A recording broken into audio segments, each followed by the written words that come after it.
السلام عليكم ورحمة الله وبركاته. الحمد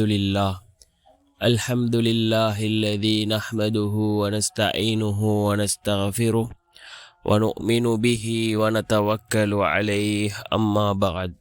அன்பிற்குரிய அல்லாஹ்வின் நல்லடியார்களே, அன்பு சகோதரர்களே, நாம் தொடர்ச்சியாக பார்த்து வரக்கூடிய துஆக்களினுடைய திக்ருகளினுடைய தொகுப்பில் இன்று நாம் பார்க்க இருக்கின்ற விடயம் என்னவென்றால், இன்றைய தினம் வியாழக்கிழமை அசருடைய தொழுகையை தொழுதுவிட்டு அதே இடத்தில் அமர்ந்தவர்களாக இந்த துஆவை ஓதுவோம்.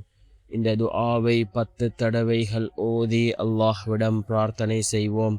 நாம் நினைக்காத புறத்திலிருந்து அல்லாஹ்வினுடைய உதவியும் அல்லாஹ்வினுடைய ரிஸ்கும் நம்மை வந்தடையும்.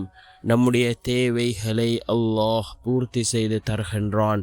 அப்படிப்பட்ட மிகச்சிறந்த ஒரு துஆவை தான் நாம் இன்றைய வீடியோவில் பார்க்க இருக்கின்றோம். அன்பார்ந்த சகோதரர்களே, அல்லாஹ்வின் நல்லடியார்களே, இந்த துஆ மிக முக்கியமான ஒரு துஆவாக இருந்து கொண்டிருக்கின்றது.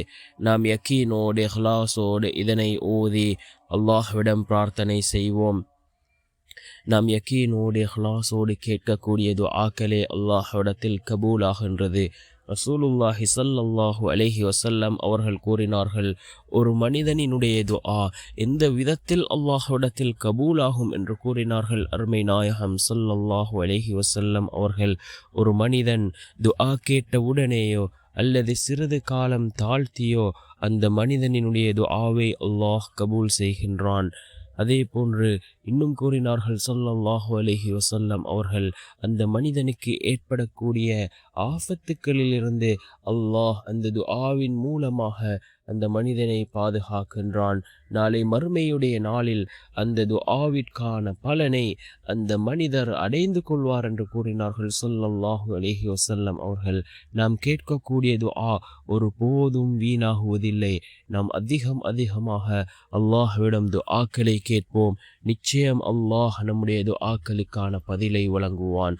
அன்பார்ந்த சகோதரர்களே, அல்லாஹ்வின் நல்லடியார்களே, ஒவ்வொரு ஃபர்தான தொழுகைகளுக்கு பின்னும் நாம் கேட்கக்கூடிய துஆக்கள் அல்லாஹ்விடத்தில் கபூலாகும் என்று கூறினார்கள் ஸல்லல்லாஹு அலைஹி வஸல்லம் அவர்கள்.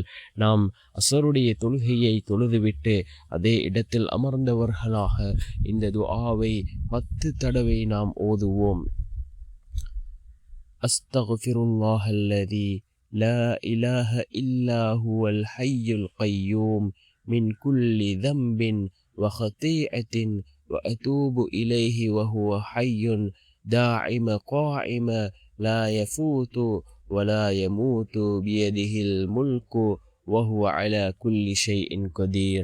أستغفر الله الذي لا إله إلا هو الحي القيوم من كل ذنب وخطيئة وأتوب إليه وهو حي داعم قائم لا يفوت ولا يموت بيده الملك وهو على كل شيء قدير.